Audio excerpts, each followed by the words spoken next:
All right. Okay, so first off, I'm going to start off with my dad joke. What did one wall to say to the other? I'll meet you at the corner, which is hilarious. I'll meet you at the corner because walls. Okay, yeah. So let's get started. Let me set up my notes. Hi, welcome. Thank you for having me. Let's all learn how to make some awesome decorators right now. In this talk, I will hopefully broaden your understanding of functions, broaden your understanding of decorators, and also show you an example of an awesome decorator and give you my secret to the secret difference between a ordinary decorator and an awesome decorator. So what on earth is a decorator? A decorator is that thing with the @ symbol on the top of your function definitions. And what is that really? Well, it's actually a function. And what is a function? Well, you all know functions. You make and use functions all the time. In fact, let's just get started and let's make a function right now. Done. Function. Yawn. Very boring.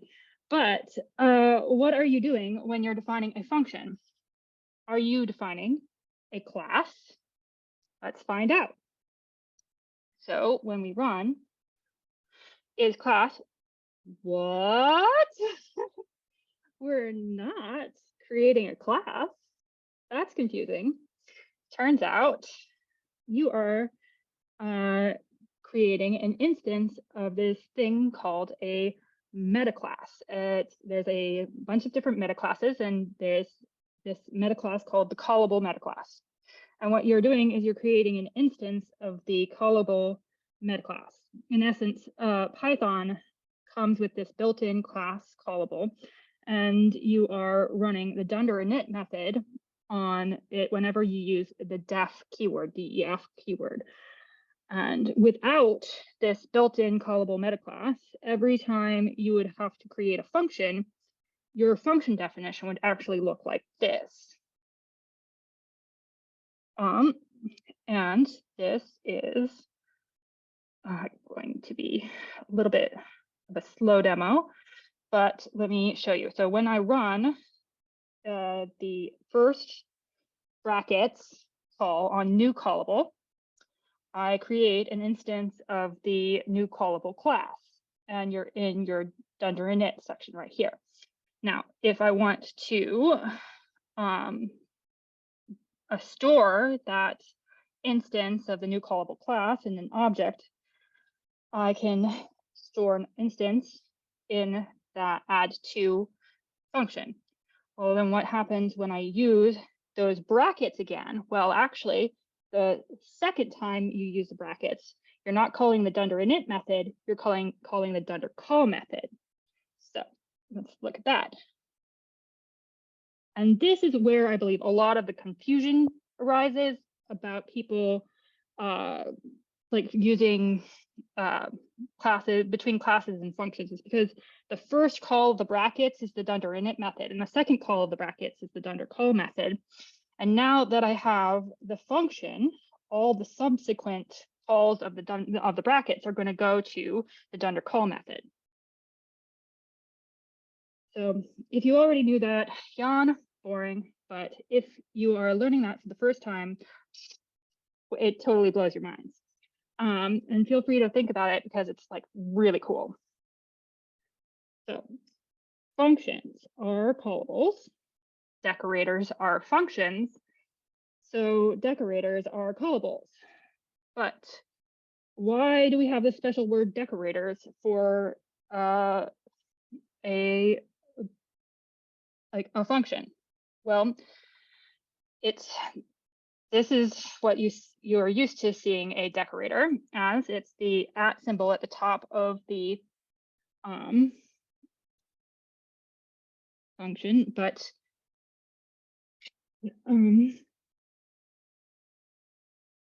what that actually means is that it is a function that takes a function as an argument and returns a function. They are functions of functions. Since they're functions of functions, you can also consider them callables, right? So this is really hard to explain with words. Decorators are special because they're callables. So let's go back to our example of our function, and I will run that. Boring.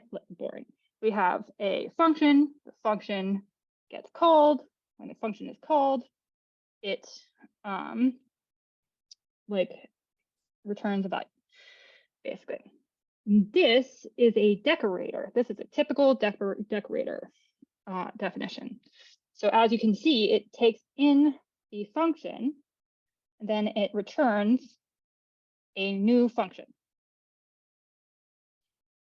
So that, and then when we run, or when we define our function, we can put the @ symbol at the top of it, and it will apply our function to our function definition. So when I don't have the @ symbol, not applied. When I add the @ symbol, decorated. Okay, so what's actually going on there? And you can find a little bit of a hint in kind of an older definition of what a function of the decorator function. So one of the older ways to define a function is, to define a decorator is as such. You would write your function, and it would return an argument, and then you would write your decorator, which takes in your function, returns your wrapper. And then when you called your function, okay, you could call it, and it was just plain, basically. But then if you wanted a decorated version of your function, you would have to define it using the assignment operator, where you have the name, and then we have the function, like the decorator function, called with the function as the argument to the decorator function. And then when you called your function again, it would be decorated. You see? So this right here, where you're calling the function in your more traditional way, is actually equivalent to that @ notation that everybody's used to. So this is the same as the previous way of defining your decorator. So this results in the same exact thing.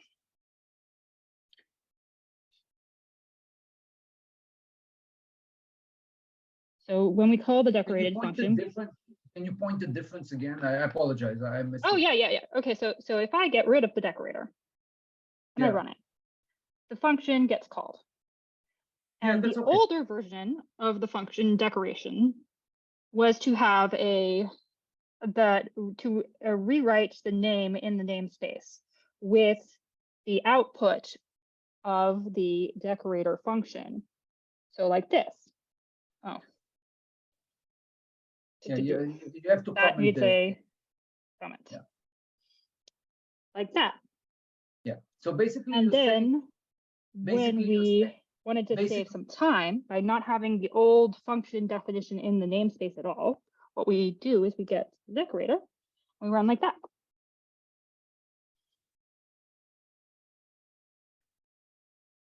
Got it. So basically you're saying that the decorator just basically wraps your functions, is what you're saying.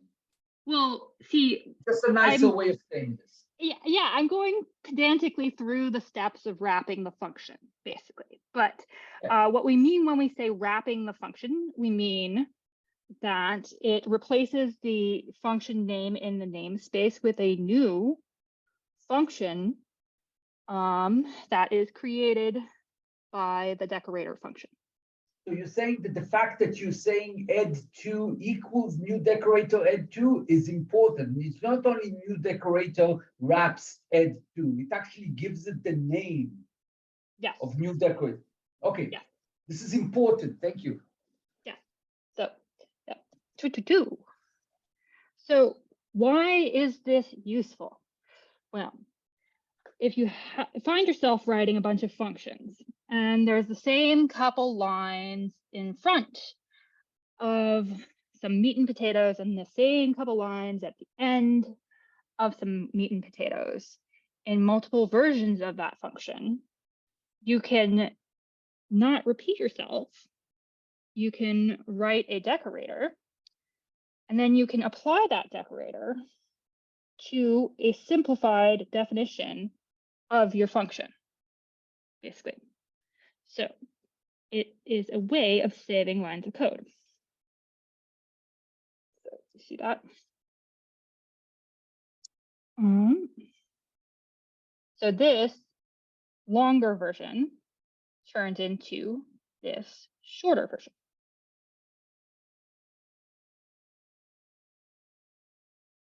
So that is the callable, otherwise known as the decorator. But you might ask, was that built in? what? Was that a built-in function? The callable is the meta class that is built in, but the callable is my way of defining decorators. So anyway, decorators don't just take functions as arguments, you would say. I've definitely seen decorators with arguments. So then what's going on when you see a decorator with some arguments? Some decorators look like this, right? This is what I've shown you so far, the @decorator. But dun, dun, dun, some decorators look like this. They have arguments. So what is going on? And this is what's going on. Decorators with arguments are callables. They are callables that create decorators and return the decorator. So the arguments go into the first level of the function definition. Then it creates the decorator, which takes in a function that creates a function that returns the function and then returns the decorator. So that is super complicated. Let me try and run through that. Okay, we've defined our decorator. We've defined our function. We've called our function, basically. So then when we want to decorate our function, we can redefine the add to with the outcome of the function created by calling the outer function with arguments. So that creates our decorated function. And that is the same as what's going on here. It's a callable.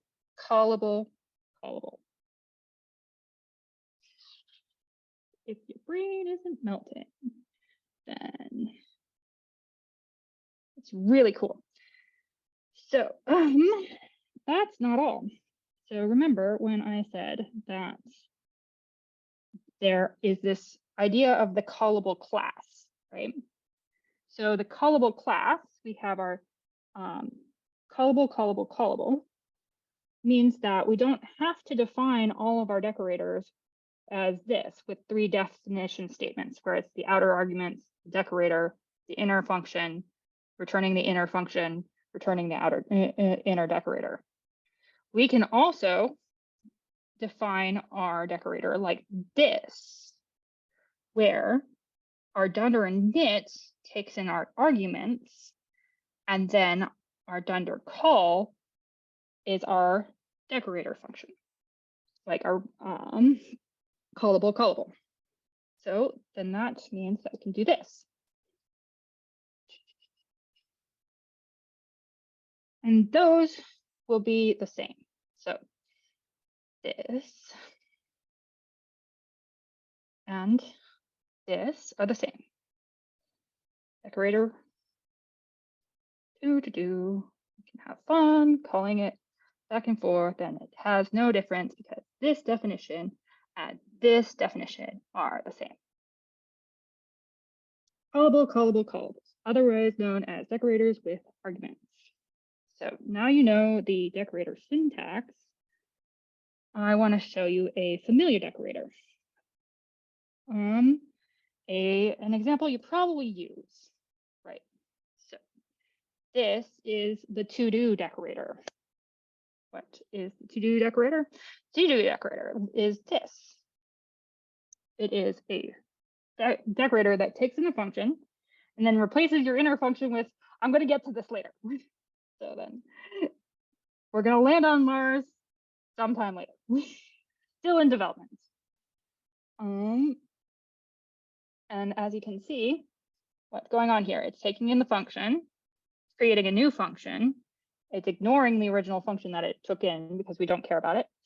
And then it's returning the new function that has the inner. A little bit of a simple example, but still cool. One that I am really excited about off of the Awesome Decorators page is the LRU cache decorator.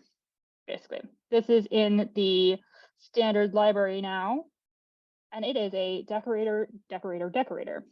And that is one that you guys will show you what's like the secret to an awesome decorator. So because you're replacing your function with a new function, you can change the context around the call of the function, basically.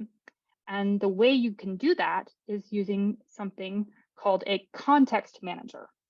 So then by combining context managers and decorators, you can supercharge your decorators to take on all sorts of different environmental things. And that's what's happening inside of the LRU cache decorator.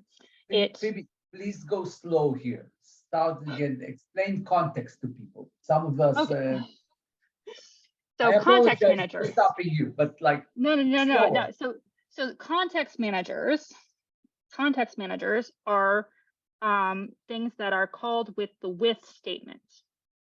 So the with statements, they open a little namespace that allows you to create a little local environment around the call of your function, basically. And so you can get a function which has different, for example, contexts, and you can treat the call of your function differently based on the use of different context managers. And that is essentially what is happening in the LRU cache function. So that is the end of my talk. And thanks for having me. I don't know if I went over time. That was 12 minutes. Sorry. You're fine. We're just okay. We just, if it's possible, go back to the context one, the context example, and can you go backwards even one more slide, one where you actually show it. Okay, so this is LRU cache, basically. So then what's going on Explain here? what it does for simple, like the very basic. So the least recently used cache decorator is what it does is it makes it optimizes your cache. Basically, it optimizes the memory of your memory usage based on your max size. So then if it tries to return the most recently, I am blanking really hard. No, Sorry. don't worry. Don't worry. Slowly. I'm not asking tough questions. Yeah. So It's then, like, as you can see but here, what it's doing is it is changing the context around which it's creating the wrapper here by saying if the instance is a bool and there's a max size is a callable, then use this context to create your wrapper. Else, if there isn't a max size set, don't use it. If there is, if it's an int, then change your max size to 0, basically. And then this is the decorating function where it returns the LRU cache wrapper around your user function, which is what is sent here, the max size. And the idea here is to try and limit the amount of memory usage or by your function.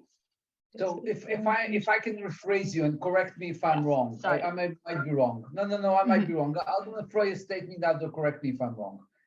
So this function kind of, if you wrap it around some function, then it will look at the type of argument and use a slimmer version of a function that takes less memory if needed, something like that. Yes, so it'll say, okay, did we call this already with these arguments? Did we already get answers? Oh, Do we have those answers available? Can we use those answers fast? oh, so it can actually speed up things. Yes, yeah. Okay, goody. Yeah. So and you're saying that this is an example from the Python standard library now that is built in? Yes. Okay. I can't wait to use it. Yeah. So, but this is, yeah. Okay. So I kind of covered a lot of ground. Do we have questions or? I have a question. How do we think about decorators in the context of inheritance? Like, can we create like a class and then like function dot like class dot super would achieve at least partly what the decorator is doing? How do you think about decorators in terms of inheritance? Okay, so they're kind of that's kind of like two different things. So like decorators have to do with instantiation and calling, and the inheritance has to do with when you instantiate a parent or a meta class, and then you inherit from the meta class. And then there is a little bit of inheritance from the fact that you have I don't know. Yeah, that's a little two different, totally different topics, basically. Because the callable meta class right here comes with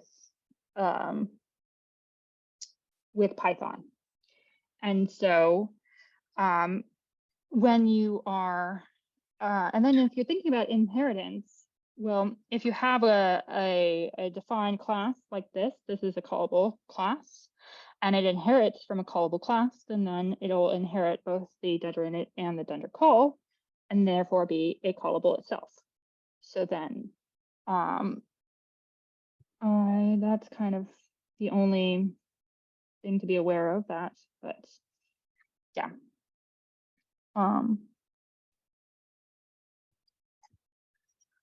All right. So I have another question. We have many beginners and they're kind of shy asking questions sometimes. But I'll ask instead of well, them. I'm just intermediate as it is. I'm not really. So go ahead. We have Tipton Cole usually here. He's one of the organizers here. He always says something. An expert is someone who's done something more times than you. And then he adds, it's usually once. So, so for the beginner, you look like an expert. Anyway, so my question is, if if you want to try to write a decorator just to start learning something, where would you start? Like, what would you do? Of course, everyone has to see your video now, but beyond that, Right. it's like, Well, I would start here. So this is where decorators are a superpower, right? So if you're looking at your functions and you've written like 7 functions and all of them have kind of something at the top, which is very similar to like, and something at the bottom, which is very similar. Think about writing a decorator, because that decorator can then be reused on your functions over and over again to improve the outcome. And where this becomes very useful is stuff like logging. So when you're trying to log parts of your functions, it can be very repetitive to, print the arguments from the function, print the output that you're gonna like of the function. And that is something that you can put into a decorator and reuse. And then if you combine that with a context manager, you can, or with arguments, right? So if you combine this with arguments, you can cover a lot of different scenarios. So when you combine your decorator with arguments and your that means that you can generate the decorator with different inputs. So this generates a decorator with hello Austin Python, but I can say so I can say hello Jacob. Yeah, and I can do that. And then I can have 3 different functions here.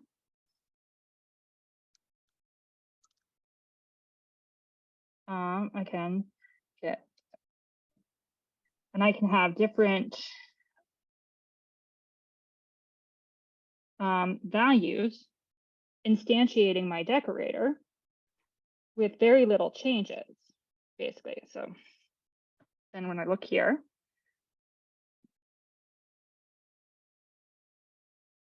I'm calling the, oh yeah, see, I can, yeah, it's good enough. It's good enough. 2, 2, 1. Okay. Okay. Okay. Yeah. So,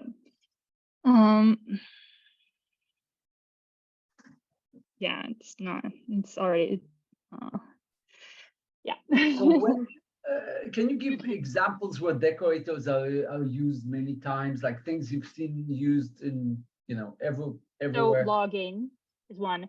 Another one that's very common is routing, when you are routing for any kind of web application, basically.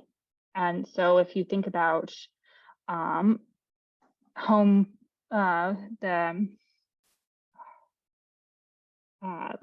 sending you have Django web pages or any of that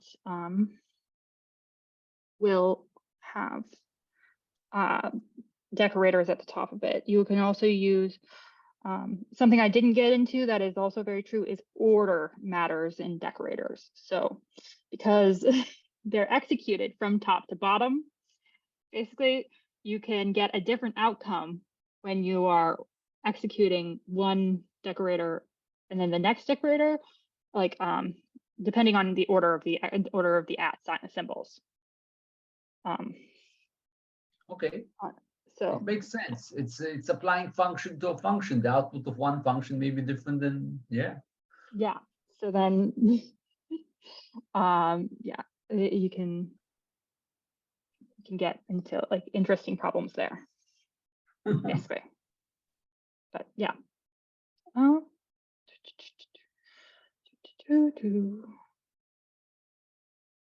Any more questions, anyone? From Very the true. audience? Fluent Python is great. You should totally check it out.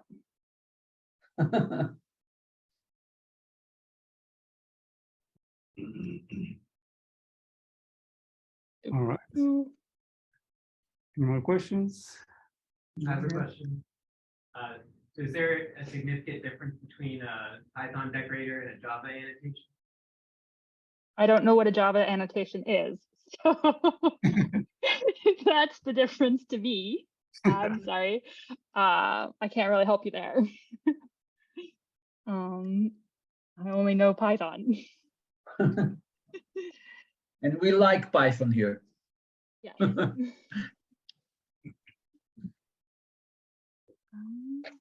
All right. Well, if there are any more questions, I think should thank you, Phoebe, and for the awesome talk. Thanks for having me. Yeah, thank you. This was great. Yeah, thank you. Awesome.